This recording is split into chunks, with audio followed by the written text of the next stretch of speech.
Samajwadi party की तरफ से गृह मंत्री अमित शाह को पत्र लिखकर पार्टी के मुखिया अखिलेश यादव के लिए Z+ कवर के अलावा NSG सुरक्षा की मांग की गई है। पत्र में लिखा गया है कि पिछले कई दिनों से सपा अध्यक्ष को जान से मारने की धमकी मिल रही है। विपक्षी दलों के नेताओं की भी सुरक्षा पुख्ती होनी चाहिए। ये पत्र सपा प्रवक्ता फखरुल हसन चांद की तरफ से लिखा गया है। पत्र में लिखा गया है कि पूर्व में अखिलेश यादव की NSG सुरक्षा दी गई थी, लेकिन बाद में उसे वापस ले लिया गया। अखिलेश यादव देश की तीसरी सबसे बड़ी पार्टी समाजवादी पार्टी के राष्ट्रीय अध्यक्ष हैं। लोकतंत्र में बीजेपी सरकार की ये जिम्मेदारी है कि सत्ता पक्ष के साथ ही विपक्ष के नेताओं की भी सुरक्षा पुख्ता होनी चाहिए। पत्र में लिखा गया है कि देश के बड़े नेता होने की वजह से अखिलेश यादव को अलग अलग हिस्सों में जाना होता है। पिछले दिनों एक न्यूज चैनल के डिबेट में खुलेआम अखिलेश यादव को फंसाए जाने की और साथ ही धमकी दी गई है। इसके अलावा बीजेपी के एक नेता ने भी अखिलेश यादव को धमकी दी है, जिसका वीडियो सोशल मीडिया पर वायरल हो रहा है। और अब इस मामले में यूपी सरकार की तरफ से इन व्यक्तियों के खिलाफ अभी तक कोई भी कार्रवाई नहीं की गई है, जो बेहद ही निंदनीय और चिंता का विषय है। लिहाजा हमारे राष्ट्रीय अध्यक्ष को Z+ सिक्योरिटी के साथ ही NSG सुरक्षा कवर भी दी जानी चाहिए। गौरतलब है कि पिछले दिनों केंद्र सरकार की तरफ से अखिलेश यादव समेत कई विपक्षी नेताओं को NSG सिक्योरिटी हटा दी गई थी। यह फैसला केंद्रीय गृह मंत्रालय की तरफ से लिया गया था। पिछले दिनों समाजवादी पार्टी के राज्यसभा सांसद रामजीलाल सुमन के राणा सांगे पर दिए गए बयान पर आगरा में करनी सेना ने प्रदर्शन किया और इसके साथ ही अखिलेश यादव के खिलाफ भी वहां पर जमकर नारेबाजी की गई।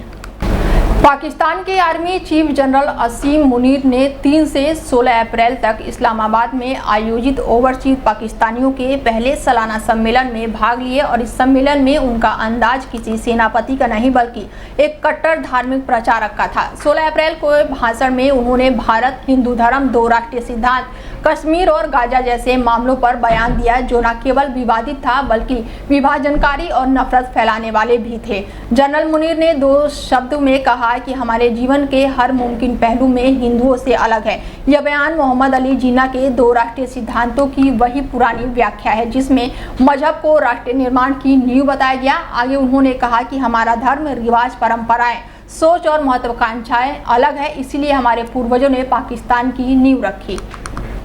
And don't forget to narrate the story of Pakistan to your next generation so that their bond with Pakistan, it never weakens. Whether it is the 3rd generation or the 4th generation or the 5th generation, they know that what Pakistan is for them. आज तक इंसानियत की तारीख में सिर्फ 2 रियासतें हैं जो कलमे की बुनियाद पर बनी हैं। पहली जो थी उसका नाम है रियासत तैयबा, क्योंकि तैयबा जो है वो नबी करीम सल्लल्लाहु अलैहि वसल्लम ने उसको नाम दिया था, और जबकि कुरान में उसका नाम है यसरब, या अहले यसरबा ला मुकाम लकुम फरजिउ, ये कुरान में नाम है उसका, जो आज जिसको मदीना अल मुनव्वरा कहा जाता है। और दूसरी रियासत जो है वो उसके 1300 साल के बाद अल्लाह ताला ने ये आपकी बनाई है कलमे की बुनियाद के ऊपर। अलीगढ़ क्षेत्र से एक अनोखी दामाद और सास की लव स्टोरी ने हर किसी का ध्यान अपनी ओर खींचा है। महिला अपनी ही बेटी के होने वाले पति के साथ फरार हो गई थी। दोनों को लेकर पुलिस कई राज्यों में तलाश कर रही थी, लेकिन बुधवार दोपहर ये मामला नया मोड़ ले लिया। 16 अप्रैल को जब राहुल की बारात आनी थी, उसी दिन दोपहर करीब 2 बजे फरार सास अपने दामाद राहुल के साथ खुद थाने पहुंच गई। पुलिस को पूरी जानकारी दी। महिला ने बताया कि उसका पति शराब पीकर आए दिन मारपीट करता था और अपमानजनक व्यवहार करता था। महिला का कहना है कि चले गए तो चले गए, जिसके साथ में हूँ अब उसी के साथ रहूंगी और पति हमारे बच्चे के साथ रहेंगे। वो घर से खाली मोबाइल और 200 रुपए लेकर बाहर निकली थी। तो वहीं थाना प्रभारी ने बताया कि अनीता देवी और राहुल दोनों बालिग हैं और उन्होंने खुद आकर सरेंडर किया है। सीओ ने बताया कि अब महिला के बयान दर्ज कराया गया है, जिसके आधार पर आगे की कार्रवाई की जाएगी। अब आप क्या चाहते हैं? मैं इनके साथ रहना चाहती हूँ। शादी की है? ऐसे चले गए थे। अभी शादी वगैरह नहीं की। बिहार में कौन सी जगह? बिहार में ऐसा कौन सी जगह? सही। बिहार में नेपाल में। बिहार क्रॉस करके नेपाल में। हाँ, मतलब बिहार क्रॉस करके वो एड्रेस तो हाँ, तो वहाँ थोड़ा टाइम नहीं जाते हैं। अच्छा, आपके जो घर वाले हैं उनका कहना ये था कि करीब 3-4 लाख रुपए नकदी व कुछ जेवरात लेके आई, ऐसा अमेरिका के राष्ट्रपति डोनाल्ड ट्रंप की सरकार ने चीन से आने वाली चीजों पर 245% तक टैरिफ लगा दिया है और ये जानकारी व्हाइट हाउस द्वारा जारी की गई एक फैक्ट शीट में दी गई है। इस फैसले से अमेरिका और चीन के बीच व्यापारिक तनाव और बढ़ गए हैं और अब चीन की तरफ से भी इस पर प्रतिक्रिया सामने आई है। रिपोर्ट के मुताबिक चीन ने गुरुवार को कहा कि अगर अमेरिका टैरिफ लगाने का ये खेल जारी रखता है तो वो इसकी परवाह नहीं करेंगे। वहीं अब ट्रंप का दावा है कि टैरिफ से इतनी रकम जुटाने की संभावना है कि देश इनकम टैक्स के बिना भी चलाया जा सकता है।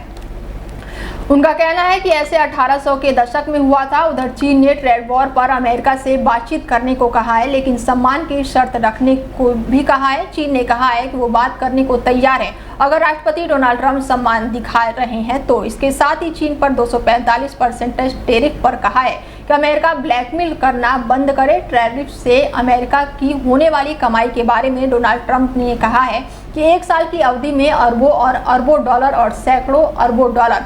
इससे पहले मैंने थोड़ा रुककर थोड़ा काम किया क्योंकि आप जानते हैं कि ये एक बदलाव है और आपको थोड़ा लचीलापन रखना होगा, लेकिन हर प्रतिदिन 2 अरब और 3 अरब डॉलर कमा रहे थे।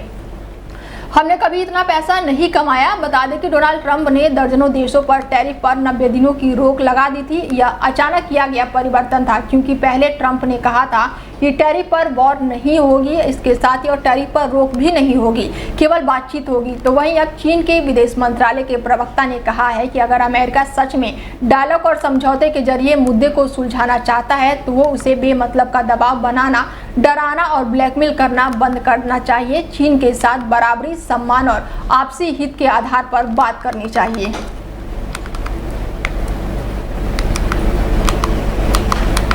पटना पुलिस ने हाल ही में रंगदारी के आरोप में राष्ट्रीय जनता दल के विधायक रीतलाल यादव के 11 ठिकानों पर छापेमारी की थी और अब विधायक रीतलाल ने कोर्ट में सरेंडर कर दिया है। आरजेडी विधायक रीतलाल यादव ने अपने भाई के साथ दानापुर कोर्ट में आत्मसमर्पण किया। पटना पुलिस रीतलाल यादव और उसके भाई की तलाश कर रही थी। आरजेडी विधायक रीतलाल राय के साथ अन्य सहयोगियों ने भी दानापुर न्यायालय में आत्मसमर्पण किया है। एक दिन पहले ही बीजेपी ने सोशल मीडिया पर फरार घोषित किया था। विधायक ने राष्ट्रीय जनता दल के अध्यक्ष लालू प्रसाद यादव के करीबी माने जाते हैं और हाल ही में पटना पुलिस ने उनके 11 ठिकानों पर छापेमारी की थी। बिल्डर कुमार गौरव ने रंगदारी के मामले में उनकी शिकायत भी की थी। रीतलाल यादव पर कई आपराधिक मुकदमे चल रहे हैं। एसटीएफ और पुलिस बल ने विधायक के आवास पर छापेमारी की और कार्रवाई की। तो वहीं विधायक की पत्नी रिंकू देवी ने पुलिस पर गंभीर आरोप लगाए हैं। उन्होंने कहा है कि पुलिस ने डराने, टॉर्चर करने और एनकाउंटर की साजिश की। पुलिस आतंकवादियों की तरह घर में घुसी है, पिछले 6 महीने से मानसिक टॉर्चर कर रही है। इसके साथ ही उनकी पत्नी ने कहा है कि कार्रवाई राजनीतिक से प्रेरित है। मुख्यमंत्री से न्याय की गुहार लगाई थी। रीतलाल यादव का नाम पटना के बाहुबलियों में शामिल है। वर्तमान में दानापुर विधानसभा क्षेत्र से वो विधायक है और आरोपों के कारण वो अक्सर सुर्खियों में बने रहते हैं। इसके साथ ही रीतलाल पर साल 2003 में बीजेपी नेता सत्यनारायण यादव की हत्या का आरोप लगा। रीतलाल पर कई आपराधिक मुकदमे हैं, अवैध बालू खनन और साथ ही अन्य आपराधिक गतिविधियों में सम्मिलित बताए जाते हैं। फिलहाल लालू यादव के सबसे करीबी विधायकों में से एक रीतलाल यादव और उनके छोटे भाई ने दानापुर कोर्ट में सरेंडर किया है और इसके बाद उन्हें गिरफ्तार कर बेऊर जेल भेज दिया गया है। बिहार विधानसभा चुनाव को लेकर अलग अलग राजनीतिक पार्टियों ने तैयारियां तेज कर दी है। विधानसभा चुनाव को लेकर अलग अलग बैठकों का दौर शुरू हो गया है और इसी क्रम में आज पटना में महागठबंधन की अहम बैठक होने वाली है और इस बैठक में महागठबंधन के सहयोगी पार्टियां आरजेडी, कांग्रेस, वीआईपी और लेफ्ट के सभी दल शिरकत करेंगे और विधानसभा चुनाव को लेकर रणनीति पर चर्चा करेंगे। दरअसल 2 दिन पहले ही दिल्ली में कांग्रेस के राष्ट्रीय अध्यक्ष मल्लिकार्जुन खड़गे के आवास पर आरजेडी और कांग्रेस की बैठक के बाद से अब पटना में होने वाली महागठबंधन की इस बैठक को काफी अहम माना जा रहा है। बताया जा रहा है कि महागठबंधन की इस बैठक में विधानसभा चुनाव के लिए सीट बंटवारे, सीएम फेस और कॉमन एजेंडा प्रोग्राम समेत अन्य मुद्दों को लेकर चर्चा होगी। खबरों की माने तो महागठबंधन की इस बैठक में विधानसभा चुनाव को लेकर सामूहिक रणनीति बनाने और समन्वय समिति के गठन पर विशेष बातचीत होगी। समन्वय समिति के जरिए ही चुनाव के लिए रणनीति बनाने के एजेंडे पर फोकस किया जाएगा।